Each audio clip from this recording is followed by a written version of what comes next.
మీరు ఎప్పుడైనా కస్తూరి గురించి విన్నారా? దాని జీవితమంతా తీపి వాసనతో మైమరిచిపోతుంది. దాని మూలాన్ని తెలుసుకోవడానికి అనంతంగా వెతుకుతుంది.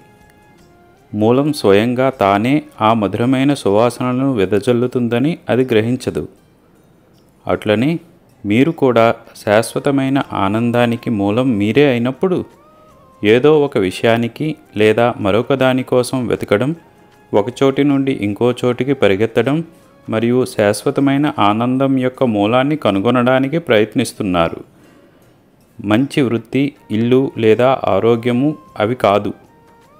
మిమ్మల్ని మరియు మీ దైవత్వాన్ని పూర్తిగా అంగీకరించడం వల్ల ఆ అమృతం మరియు ఆనందాన్ని అనుభవిస్తారు. ఈరోజు నేను మీతో సాయంత్రం షికారు చేయాలనుకుంటున్నాను. నా ఆశీస్సులు మీకు ఎల్లప్పుడూ ఉంటాయి. అల్లా మాలిక్. साईं बोलते